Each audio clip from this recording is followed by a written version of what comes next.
لە ئەنجامی هێرشەکانی ئەمریکا و سوپای قەوارەی زایۆنی بۆ سەر ئێران جگە لە کوژرانی عەلی خامنەئی ڕێبەری باڵای شۆڕشی ئیسلامی ژمارەیەک سەرکردەی دیکەی سەربازی و ئەمنی و سیاسی ئەو وڵاتە کوژران کە دیارترینیان عەلی شەمخانی سەرۆکی ئەنجومەنی بەرگری و محەممەد باکپور فەرماندەی گشتی سوپای پاسداران و عەزیز نەسیرزادە وەزیری بەرگری ئێرانن.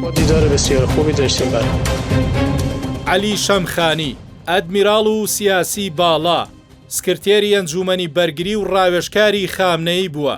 پێشتر وەزیری بەرگری بووە و ڕۆڵی سەرەکی لە ڕێکەوتنی ئاشتەوایی نێوان ئێران و سعودیە و بەڕێوەبردننی دۆسیەی ئەتۆمیدا هەبووە. محەممەد باکپور فەرماندەی گشتی سوپای پاسداران و جێگرەوەی حسێن سەلامی بووە. خاوەنی بڕوانامەی دکتۆرایە لە جوگرافیای سیاسی. قەوارەی زایۆنی تۆمەتباری دەکرد بەوەی بەرپرسی یەکەمی پلانی هێرشە موشەکی و درۆنیەکان بووە بۆ سەر تەل ئەبیب.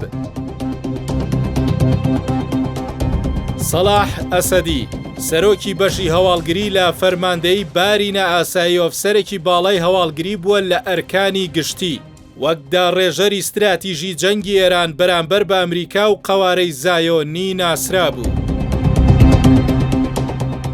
محەممەد شیرازی لە ساڵی 1970 سەرۆکی مەکتەبی سەربازی عەلی خامنەیی بووە و هەمیشە لەگەڵ ڕێبەردا دەرکەوتووە. ئەرکی سەرەکی ئەو هەماهەنگی لە نێوان فەرماندە باڵاکانی هێزە چەکدارەکان و ڕێبەری باڵادا بووە.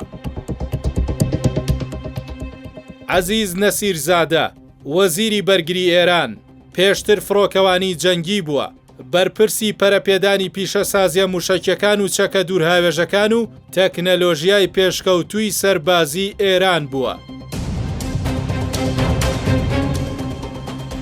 عەبدوڕەحیم موسەوی سەرۆکی دەستەی ئەرکانی گشتی هێزە چەکدارەکان لە ساڵی 2025 لە شوێنی محەممەد باقری دەست بەکار بووە.